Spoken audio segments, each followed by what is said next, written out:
Okay, so that theorem that we ended our last video with, that equivalence theorem, is one that we're going to continue talking about throughout the course, as I mentioned.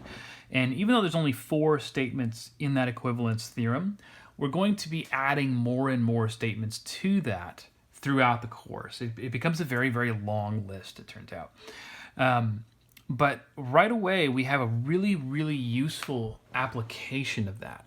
So one of the things that we proved in that equivalence theorem was that A is invertible. The matrix A is invertible if and only if there is some sequence of elementary matrices E1 through EK that we can multiply on the left of A to get the identity matrix. How did I get that from my...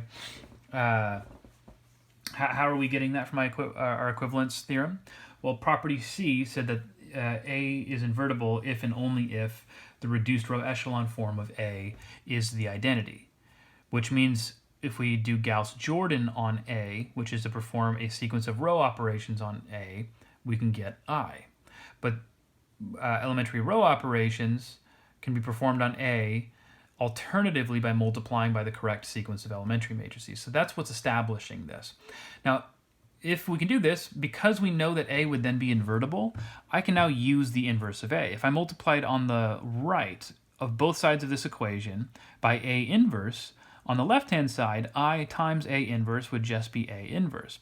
On the right-hand side, A times A inverse will be I. Now, what does this actually mean? Well, notice that the only thing that changed here was that I got an A inverse here and an I here. The sequence of elementary matrices that occurs here is exactly the same as the sequence of elementary matrices that occurred here. So what this is actually telling us is that if we take our square matrix A and we perform Gauss-Jordan on it to obtain the identity matrix I, and then if we took that exact same sequence of row operations and then performed them on the matrix I, the result would be the inverse of A. This is an algorithm for finding the inverse of our matrix A, assuming it's invertible. How do we use this? Well, rather than do this as 2 different steps, so first doing Gauss-Jordan on A and then doing Gauss-Jordan with the same...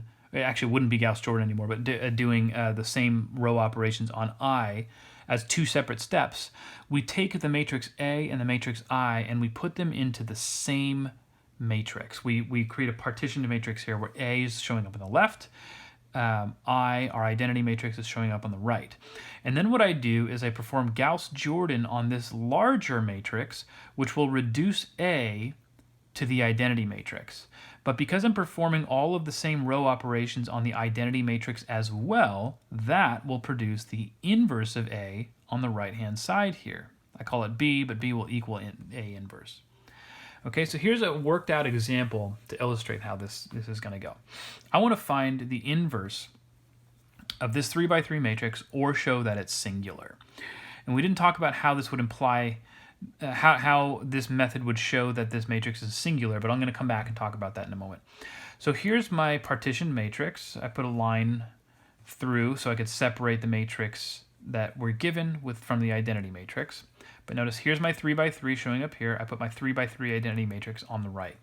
Now I'll let you follow the steps. Okay, I don't think we need to talk through those elementary row operations at this point, but basically I'm going through the steps here of trying to row reduce this matrix on the left-hand side as you would with Gauss-Jordan. It continues on to this next page here.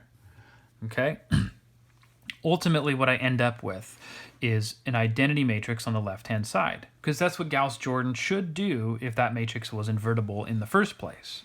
Should produce the identity matrix according to our equivalence theorem.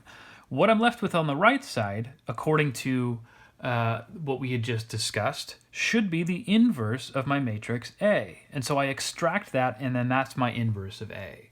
A really, really useful algorithm, even though it can be kind of lengthy because Gauss-Jordan elimination takes some time, but that produces an inverse of any square matrix that's invertible.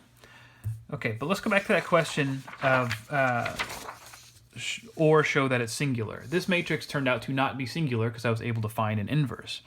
How then could this process show that a matrix was singular? Well, if this guy right here was a singular matrix, meaning it had no inverse, then according to my equivalence theorem, if I did Gauss-Jordan elimination on it, I should not have ended up with an identity matrix, right?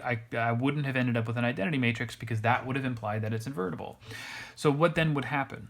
Well, if you remember, we showed previously in a different theorem that if you perform Gauss-Jordan elimination on a square matrix, there's only two possibilities that can happen. You either get the identity matrix, which we're saying would not happen if this is singular, or you'll end up with a row of zeros.